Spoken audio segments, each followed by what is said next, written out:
and we're here with really the first of probably a series because these are such juicy topics, and it gets into what I think is a frontier of psychology, which is romance. There has never been a technology of romance. There has been couples counseling for married people, but it was the mid 90s when, for the first time, the Western world converted from a majority married to a majority single people. And that's when most of the research on singledom, dating, romance commenced. There really was not a lot of research on that prior, which is strange, prior to the mid 90s, that recent. So obviously, this is a frontier in psychology, and it's something I've spent 25 to 30 years working on models of to explain. Now, evolutionary psychology is kind of a hot field for the last at least 20 years or so. People have had interest in that, but it doesn't easily lend itself to any kind of systematized approach or practical application of, let's say. I think part of the reason for that is it's built into the name evolutionary, meaning there are instincts passed along through genes which automatically help humans adapt to finding, to living, first off, surviving. And this will be pertinent to our quick talk today because we mentioned Yes. Luigi um, Mangione and um, and people's interest in him. And we want to comment on Rob Henderson's comments on Luigi on a recent Yes. podcast he was on, and he's a friend, getting to be a good friend um, of mine. So I really like his way of thinking. But back to evolutionary psychology, baked into the name is evolve, and that means survive long enough to find a mate and then produce offspring. Well, that's both of those items are going to be largely instinct based, automatic instincts that Yes. protect you from a predator, a lion chasing you, a mountain lion, or that's survival. And there are what's new in this model that I've developed over 25 years, romantic dynamics, is that there are indeed instincts that are sexuality based, attraction based, and I call them masculine and feminine instincts. Now, there's a predecessor to that. Carl Jung called these masculine and feminine archetypes, kind of a Right. strange word to wrap your mind around. So, oddly, evolutionary psychology and Jungian psychology kind of meet each other and support each other, even though they're so far afield in history from each other and so different. They both address instincts, but these are the instincts of mating, and that's what I think people's biggest fascination about evolutionary psychology has been is, wow, that seems to be about finding a great mate and being attractive enough to do so, doing the right things in the right way at the right time, which is actually what Conrad Lorenz studied, imprinting. I think imprinting is built into every step of human courtship, but there's been no full model of human courtship produced as yet. It's all been literary references, interesting blog stories about particular things, including the one we're going to talk about briefly today, which is what is attractive about men like Luigi. In other words, about violent men or potentially violent men. He goes really deep into that in a recent podcast. And also, is it better to be nice or not nice? Or if you can't choose either or need to somehow be both, what does that look like? And I think I have a quick answer. We'll include the link to Rob's talk with Eric Torenberg. Recently, they talk about Luigi. Uh, Torenberg gets into 50 Shades of Grey. Like, why was that one of the most popular books ever? Because it's about a S&M person um, who is somehow attractive to women. Jeremy, I think, just cutting to the chase, not don't bury the lead. I think the quick answer is the word arousal. Okay. And here's how. How would you solve the problem Rob describes, asked by Eric, Uh, most, if not all women, let me say this real quick. Most, if not all women want a nice man.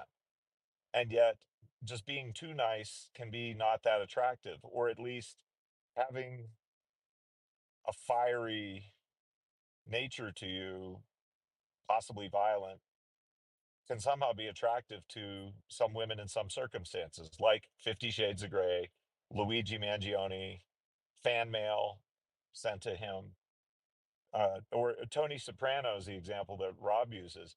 I think the answer is the word yes. arousal. How do you crack that nut, so to speak? How do you get both? How do you be both nice and yet somewhat dangerous? It's the word arousal. What if there are two kinds of arousal? Um, an arousal that we all know well, which is within dating and romance, sexual arousal, desire for the other. But what if there's another kind of arousal, maybe fueled by the amygdala activity, that is survival arousal? The alarm bells ring if you spot the mountain lion behind you. That's arousal of a sort. So, what if the reason that historically teens learning about dating used to go to amusement parks and ride scary rides and go to scary movies? What if the scariness of the amusement park or the horror film is dangerous feeling, yet known to be safe, regulated by the government? You can't be hurt by a film. Hopefully, you can't be hurt by an amusement park, but there are regulatory agencies on that. So, what if those are examples of safe danger? Feels dangerous, but it's actually safe. Yeah. What if that's the reason for all of this talk about Luigi, or about 50 Shades of Grey, or about how could women be attracted to quote violent men? I'll bet they aren't really. I'll bet they're aroused generally by danger, as we all are. Aroused not sexually, but aroused in the sense of excitable, alive, ready to take action, fully embodied in our bodies, alert, and fully aware of our surroundings. What if arousal can kind of drift back and forth between that which can feel dangerous but isn't, like an amusement park, and that which is desire romantically? Yeah. So I have quite a few thoughts on that. I would say that Sorry. no, I would say, look, the Luigi case is very interesting. So, for one, many people ideologically agree with what he did as a sort of almost heavy metal Robin Hood character because he was seen as like this avenging angel against insurance. And I'm not saying that's right. I'm saying the narrative of what he did that was dangerous, it's not just the danger, it's the cause. Okay, he didn't harm an unarmed a woman or a person that many people put a lot of empathy on. Some people did, and they created kind of response messages, and there was a back and forth with Luigi's fans and people saying, "Well, there's never an excuse for doing that." So, first of all, that factored into it. He made himself the protagonist of a story. So that's my way of looking at it for one. So he made himself interesting, and you have to do that as a male. So as a male, part of your attractiveness, in addition to either your height, your face, your muscle, whatever, is going to be your story. So when you're a teen boy, if Hmm. you feel Okay. discouraged by that, then your story is going to like your story then is I'm going to become XYZ, whatever. It's more of the beginning of your story. How are you at something? How much ambition do you have, right? What is your ambition toward? Are you fun about it? Can you use wit and humor about it?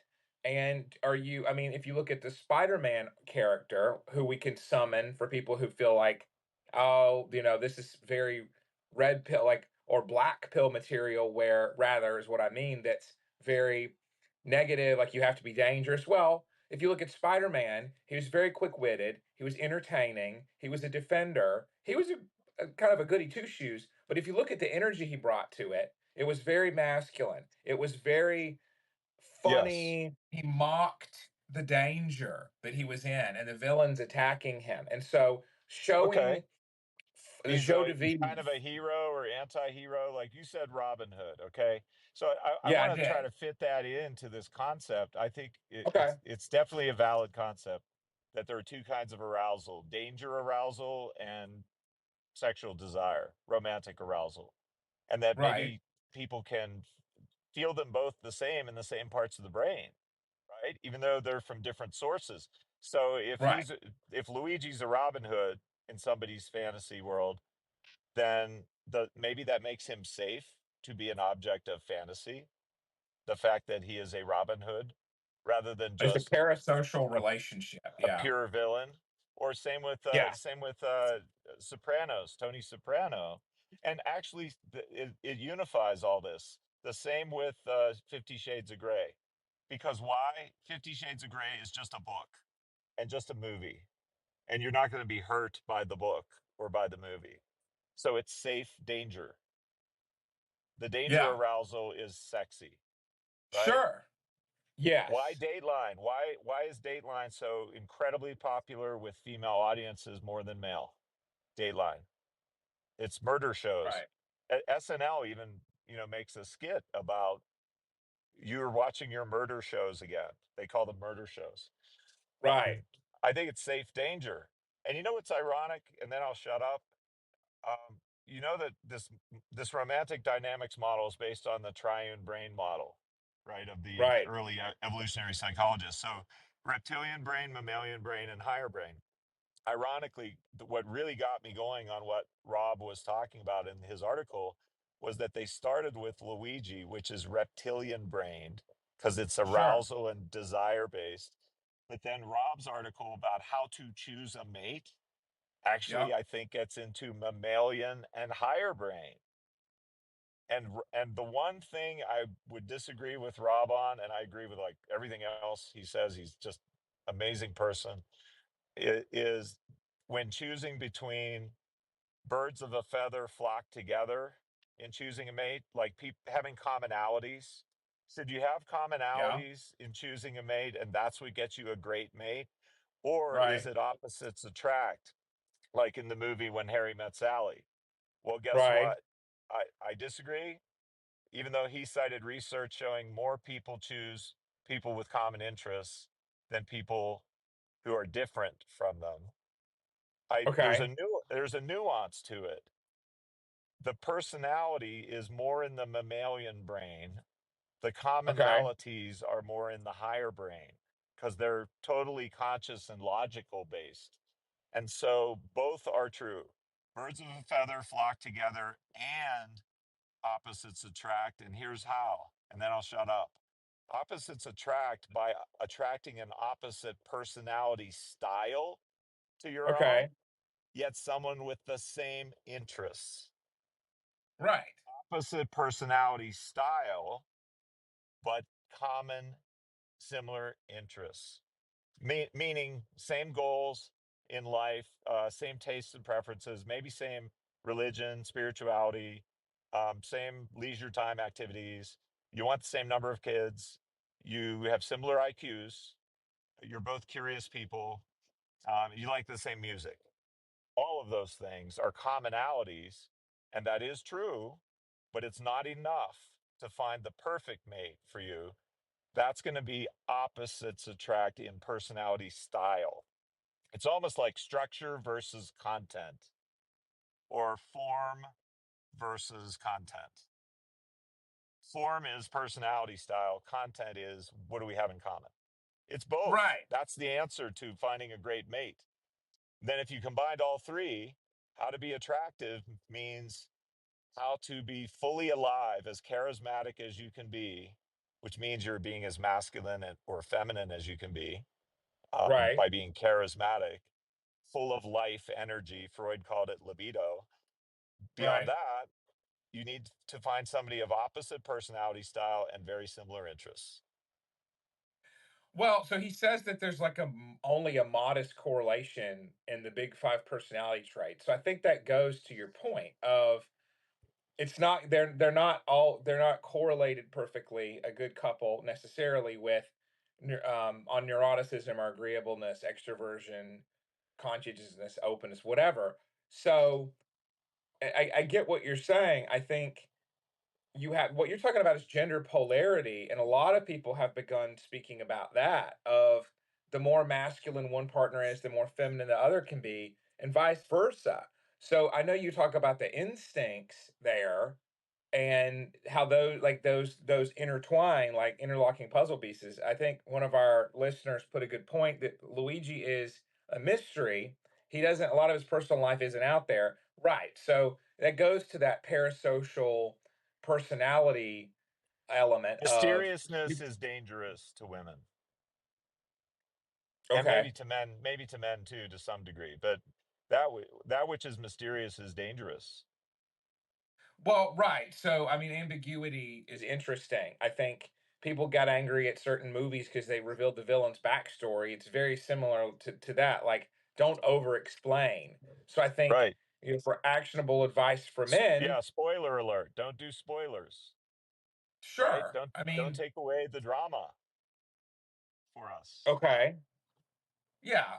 Um, I like a lot of what was said there about getting to some basic hygiene stuff and learn. I mean, if we want to keep it on how to be dangerous in an ethical way, I think the whole conversation about going from war to sporting arenas and events is one where you can say, well, okay, so there's an element of danger and intrigue and a beginning, middle, and end of a sporting event, like a story that's interesting and that someone can be amazed or let down by you. And so you can get even more. So sports is basically abstract war.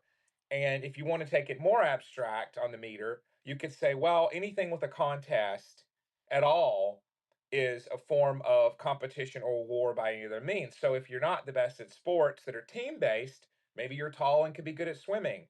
Maybe you could be Right. good at something else. Maybe you could be good at psychology. How are you good at that? Making a name for yourself, being distinguishable. You can be good and you can distinguish yourself at anything and make it interesting to others. We're in an epidemic of consumers where people want stuff interesting to them, but they don't always make an effort to be interesting to others. And so that's going to be a big issue for men because men are very Oh, captured yes. by Well, adult that gets content into and the video effects of games. narcissism. That gets into the effects of narcissism. That, if you're in the game of human courtship and someone Right. is in the game of what's in it for me, they're very Sure. narcissistic. You're not even playing the same game. And So that's none of being the fed rules will into. work. Yeah, People that's who could that's have been true. tipped, there are people who could have been tipped more into altruism and could have been, I mean, we all have to make the decision of what we do with our baser instincts, our id. If we're all being Yeah. told to unleash the id, nobody wins. It's a lose-lose Yeah. prospect. And so, you everyone has a right to be heard. Like, I mean, to speak. Everyone has the right to speak their truth and say what they want to, but they don't have the right for other people to find it interesting. And that's going to be a big thing young men have to learn early because there's being yourself and being your best self. Like the lessons I learned growing up of be an interesting person have to be transmitted, and it doesn't need to be, well, always be yourself totally unabashedly without change. That became a big point in the 90s and 2000s, and it's a wrong Yeah. one. And it doesn't pass the sniff test, honestly, for anyone who thinks about it longer than 2 minutes. Because, sure, you can do that. And if you want to wait for the one partner out of a million who loves, I don't know, statistically analyzing tree leaves for how quickly they become autumn colored or not, cool, that's neat. Wait for that person. But then don't be surprised if you're waiting for a few years and don't go online and trauma Yeah. dump about it and make a big stink. Wait Well, yeah, I patiently. mean, having unreasonable, omnipotent Yes, expectations about how your life's going to play out, that's again narcissism, I think. And I know you've I studied agree. social media extensively, and you want to correct the wrongs of it and help people. I think To unplug. narcissism weighs in heavy into what did social media do to us. But when you earlier said the big five, I really Yes. respect the big five. There's nothing as Yeah. blisteringly accurate in I like current them too. personality systems. However, I use a different system. So Yes. one that I devised, and I'll tell you why I do. When you hear Rob talk about the big five being a little bit correlative between people choosing each Sure. other, guess what? I'm not surprised. Why? Because opposites do attract. But how do you have an opposite on the big five? Like one person's highly neurotic and the other person's Yeah. not neurotic at all. They're actually going to get along? No. Or someone's like completely open and the other person is completely closed, no, that will not work. But what does work is simply dividing the intellect and the emotional style into four quadrants.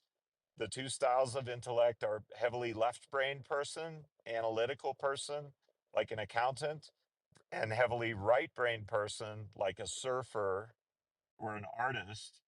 And then emotionally, a more maternal person, regardless whether they're male or female, they can be maternal, that nurturing and caring, versus more paternal, let's say, or outgoing, action taking, daring and bold, which could be male or female. And then you have four types of personality. Those two pairs of opposites definitely work out as best friends because they bring to the table a full complement of the intellectual functioning style, more left brain or more right brain, as well as the more emotional self esteem building, what we would call a synonym is love, through building each other's self esteem, one being more maternal, kind, and caring, Yes. could be a male, and one being more outgoing, bold, and assertive in action, could be a Sure. female, but they complement each other emotionally. They prop each other up. They're the perfect team, cognitively and emotionally. That's why I devised that model instead of using the big five. Opposites attract No. in that model, Right. So I think which that's I call the helpful for people social to know. personality system. So, Yes. Very cool.